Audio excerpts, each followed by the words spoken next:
Oke, baik. Bismillahirrahmanirrahim. Assalamualaikum warahmatullahi wabarakatuh. Izin memperkenalkan diri. Nama saya Sandy Ardadita dengan NPM 2478263 dari program studi teknologi rekayasa internet dengan jurusan teknologi informasi. Oke, baik. Di sini saya akan membuat sebuah tugas video yaitu dengan mata kuliah analisis data untuk TI. Nah, di sini tugasnya yaitu quiz assessment. Nah, di sini yaitu perintah pertama membuat video hands-on, video merekam dan menjelaskan langkah demi langkah dalam data cleaning dan statistik deskriptif, menjalankan tiap tahap serta menunjukkan hasil terhadap tampilan diri, suara jelas dan memastikan tampilan Google Forms terlihat jelas. Ketidaksesuaian pada hal data berkaitan pada tolaknya hasil penugasan. Oke. Nah, di sini kita ada melakukan data cleaning dengan statistik deskriptif, lalu dan menyiapkan dataset hingga ada siap analisis, lalu mengidentifikasi dan menangani missing value dan inkonsistensi, lalu menyajikan statistik deskriptif, kualitatif dan kuantitatif dan kualitatif visual chart. Oke. Nah, kita di sini menggunakan dataset Amazocin ya, bisa kalian download di sini ya. Ini ada link downloadnya, sudah disiapkan oleh Budian. Nah, di sini adalah praktiknya ya. Nah, di sini kita akan mempraktikkan yaitu ini perintah kita ya, yaitu yang satu pembukaan tujuan, memperkenalkan konteks dan tujuan kegiatan, dan menjelaskan nama dataset yang digunakan dengan tujuan analisis, menjelaskan bahwa video akan menunjukkan proses pemeriksaan data dan analisis statistik deskriptif. Oke. Di sini kita menggunakan nama dataset yang kita gunakan yaitu tahap yang pertama tahap persiapan data ya. Di sini kita tujuannya menyiapkan lingkungan kerja dan memuat dataset yang dijelaskan. Di sini itu ada software yang digunakan, lalu library yang digunakan, lalu ada cara membaca dataset menggunakan read CSV, lalu menyebutkan ukuran data dari isi kolom tersebut. Lalu yang ketiga adalah pemeriksa awal data. Tujuannya di sini kita memahami struktur dan tipe data yang dijelaskan, adanya output, fitur mana yang masuk ke golongan kualitatif dan kuantitatif, kolom salah atau missing tipe data, angka disimpan sebagai string. Jelaskan pentingnya memastikan tipe data sebelum analisis. Lalu yang keempat, cek duplikasi dan inkonsistensi. Lalu tujuannya memastikan tidak ada data ganda atau kategori tidak konsisten yang dijelaskan. Lalu ada hasil dari DR duplikat sum, ini kode ya. Lalu ada kategori tidak seragam, jelaskan apakah data mengandung duplikasi dan inkonsistensi. Lalu ada cek missing value. Tujuannya di sini mengidentifikasi data yang kosong dan menjelaskan strategi penanganan bagaimana caranya. Lalu hasilnya dengan visualisasinya, lalu kolom dengan missing terbanyak. Jadi lalu alasan memilih median untuk numerik, modus untuk kategori. Oke, yang keenam statistik dan deskriptif kuantitatif. Oke, langsung kita percepat aja. Yang ketujuh statistik deskriptif kualitatif. Yang ke-8 visualisasi data. Yang ke-9 ringkasan dan penutup, tujuan penegasan pemahaman dan insight akhir. Yang penjelasan minimal 2-3 poin. Temuan utama, data siap untuk analisis lanjutan, ucapan penutup singkat. Oke. Tanpa berlama-lama kita di sini langsung aja masuk ke Google Colab.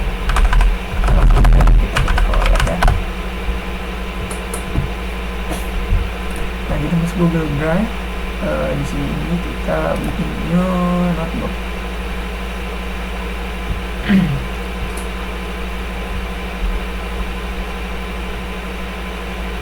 Oke, di sini sudah masuk ya. Di sini sudah connect ke random browsing. Lalu ini juga kita. Oke. Nah, yang pertama-tama di sini kita akan memasukkan terlebih dahulu filenya. Nah, di sini saya mempunyai script di sini ya. Yang pertama kita akan masukkan script ini terlebih dahulu ya. kita langsung running aja. Nah, di bagian from google.com import file, upload. Nah, ini kegunaannya untuk kita mengupload dataset yang kita download di nanti kita jelaskan ya. Datasetnya itu namanya apa ya kemarin ya? Aduh, banyak. Oh, ini ambil hosting ya. ambil hosting. Nah, sudah ya. Nah, pokoknya itu nanti apa namanya? Di sini nih kegunaannya untuk file yang kita upload yang kita download di sini ya. Nih, kita buka aja drive-nya. Lalu di sini kita bisa lihat ada, nah ini ya, buat datasetnya ini kita bisa download di sini. Berhubung saya sudah download, kita nggak usah ya, langsung aja lanjut ke bagian kedua. Langsung kita buka lagi new. Nah, kita lanjutkan dengan kode kedua ya. Nah, di sini kita menggunakan, coba kita jelaskan kodenya terlebih dahulu. Nah, di sini pertama-tama kita siapkan dulu ya, untuk import library-nya, untuk yang kita butuhkan ya. Ada import padas, lalu ada import numpy, lalu ada import apa tadi ini, matplotlib, pyplot, lalu ada import seaborn. Nah, ada pd set option ya, nih pd set option. Ini kegunaannya juga untuk kayak berfungsi itu juga biar seluruh dari kolom bisa terlihat gitu. Outputnya itu nanti dia bisa terlihat semua. Biar kita langsung jalanin dulu aja ya. Nah, seperti ini. Nah, jadi kalau untuk pandas itu pertama-tama tadi kan saya sudah menjelaskan, untuk pandas ini membaca untuk mengolah data. Nah, kalau untuk yang numpy ini kegunaannya untuk membaca dan mengolah data ya. Lalu yang matplotlib ini itu kegunaannya untuk memvisualisasi grafik. Oh ya, untuk memvisualisasi sebuah grafik ya. Jadi nanti pas kita misalnya melanjutin menjalankan ya di beberapa ini gitu ya, dia bisa menampilkan runningan gambar grafik gitu. Lalu perintah yang sudah ya. Nah, di sini kita itu bisa membaca dataset ya dengan kayak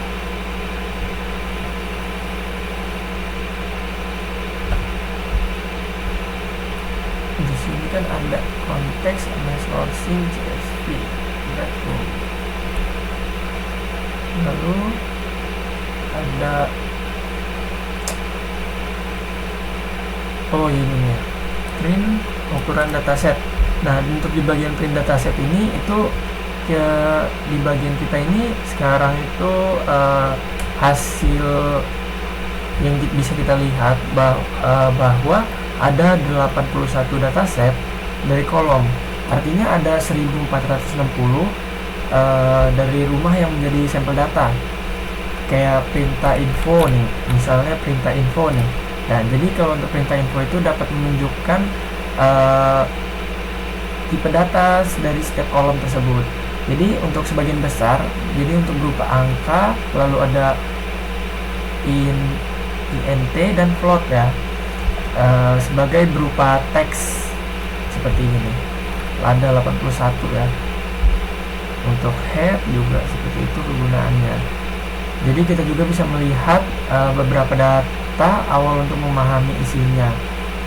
Jadi di sini terlihat kolom seperti adanya loss area, build dan overval dan sell price yang merupakan dari harga rumah. Bisa kita lihat di sini ya. Ada banyak ya.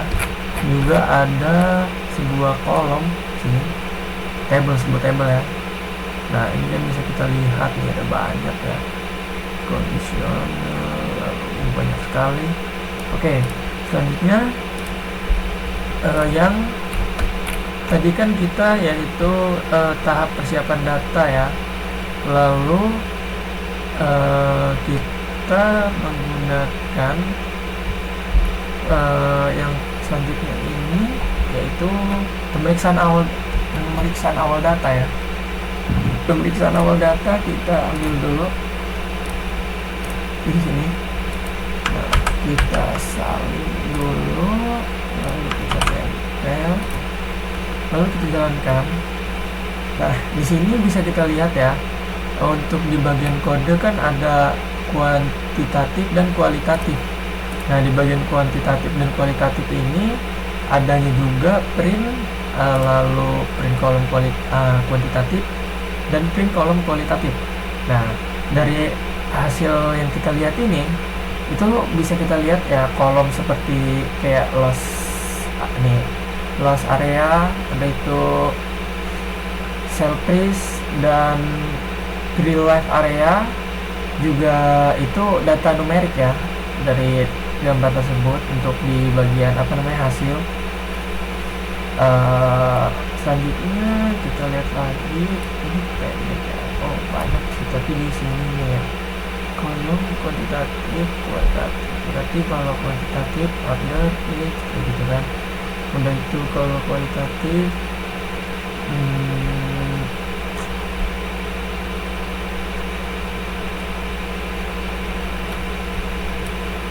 kita cek lagi.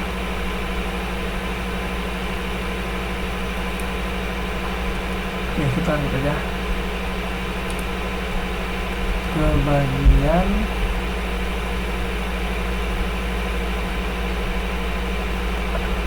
gimana kita cek duplikasi dan inkonsistensi.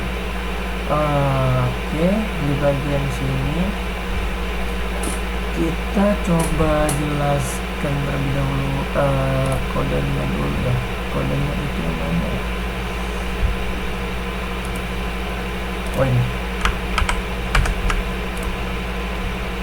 Nah, langsung aja kita jalankan di sini ya. Kita langsung running aja. Nah, di sini langsung ada hasilnya ya. Nah, di bagian duplikat ada dengan print ini, dari dua baris kode ini itu biasanya artinya tidak ada baris data yang sama persis. Kalau ada duplikat, kita bisa menghapusnya dengan perintah kayak misalnya menggunakan perintah df drop,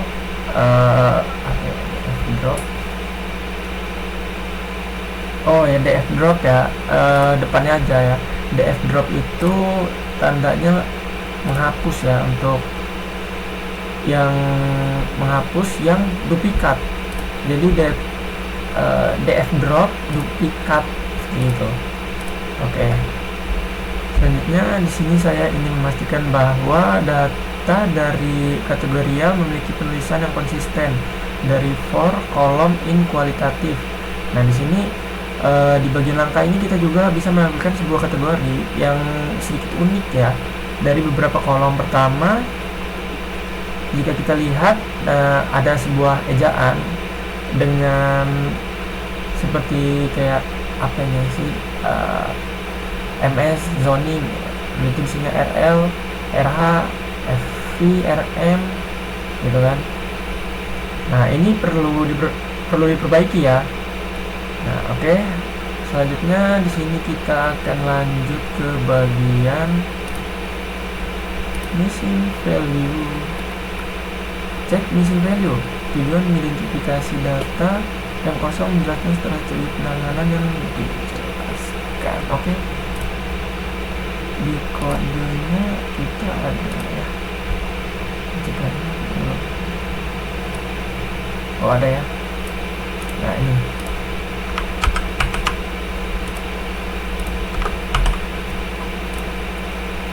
Nah, di sini coba. Nah, di sini bisa kita lihat ya, untuk hasilnya itu bisa menunjukkan sebuahnya adanya missing value dari setiap kolom, kayak seperti load forget, order nih, mau slot, lalu sedikit cukup banyak ya di bagian gambar juga seperti ini.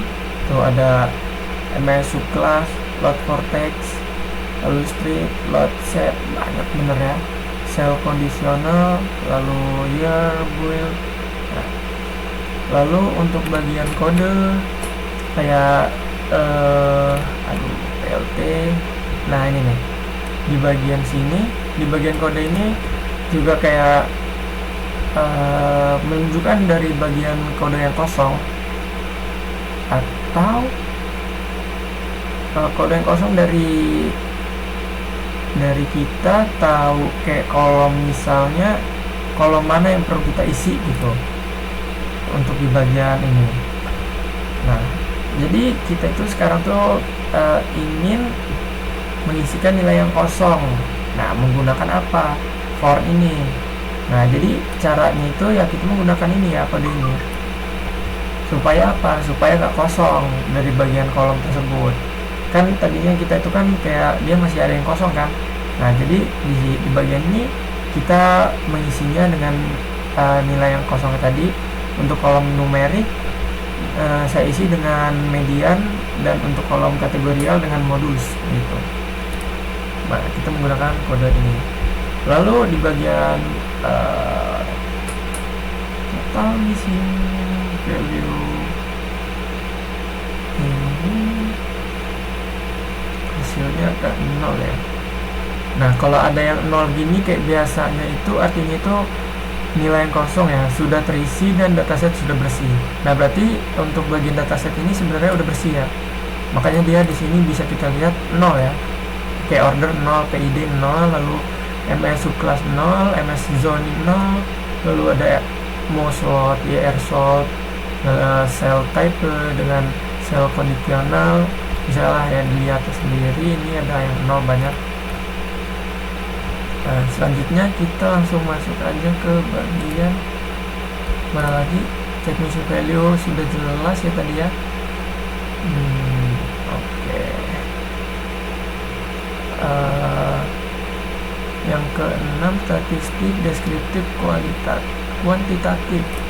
Di bagian kuantitatif kita menggunakan kuantitatif.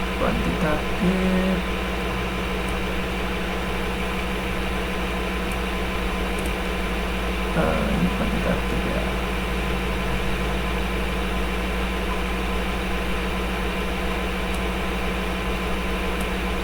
Ya kita gunakan ini. Nah kita jalannya. Nah di bagian ini, di bagian dash ini itu kita bisa menampilkan rata-rata dari median 50%, standar deviasi dari nilai maksimum dan minimum. Misalnya dari kolom sell price itu memiliki rata-rata sekitar 180 gitu kan, lalu di mediannya 163 dan maksimumnya itu ada di 755 ya. Nah jadi untuk artinya itu sebagian besar untuk di bagian setiap rumah itu berbeda di kisaran harga menengah, namun ada beberapa rumah dengan harga jual yang lebih mahal kayak gitu. Kayak misalnya ini kan ada beberapa dibagi ya, banyak nih.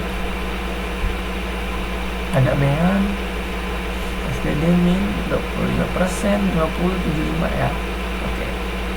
Lalu juga di sini kita itu ada numerik di sini.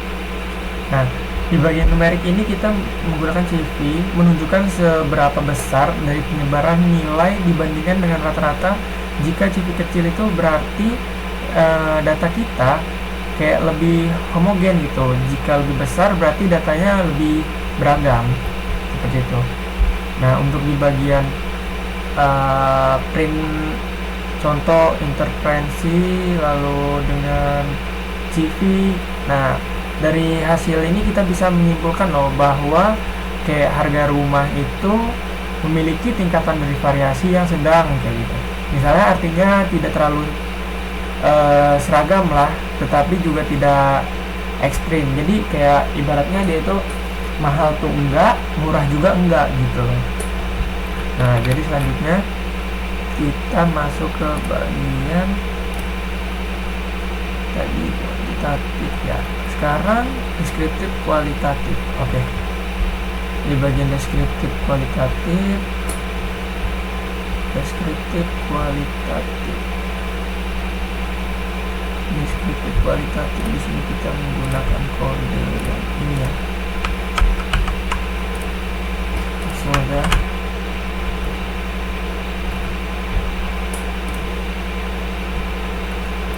nah di sini di bagian kategori nih, kategori dan persen. Nah di bagian ini juga kita kayak dari tabel ini kita juga bisa melihat bahwa ada sebuah area names memiliki rumah paling banyak, lalu diikuti oleh dari kayak call CR gitu kan, dan itu adanya lagi yang auto gitu kan, kayak bisa menampilkan jadi kita itu bisa melihat kawasan mana nih yang paling populer di bagian dataset yang kita punya ini. Nah jadi kita menggunakan perintah ini kayak yang di bagian kategori persen. Nah bisa kita lihat nih kayak synapse nih, rumah paling banyaknya si ini nih, kayak gitu kan. Lalu keduanya ada si ini, si call DCR nih, dan Alltown itu yang terbanyak ya. Mungkin selanjutnya kita lanjut aja ke bagian visualisasi data menjelaskan distribusi dan hubungan antara variabel yang dijelaskan. Oke. Nah, di sini kita lanjut aja ke Google Colab lagi.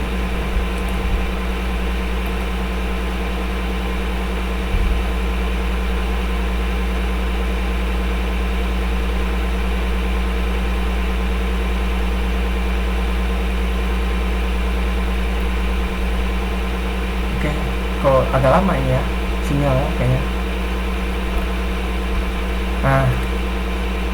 Nah jadi kalau untuk di bagian sini nih kode yang PL figur, lalu ada PL title, PL X label, lalu Y label, dan PL threshold.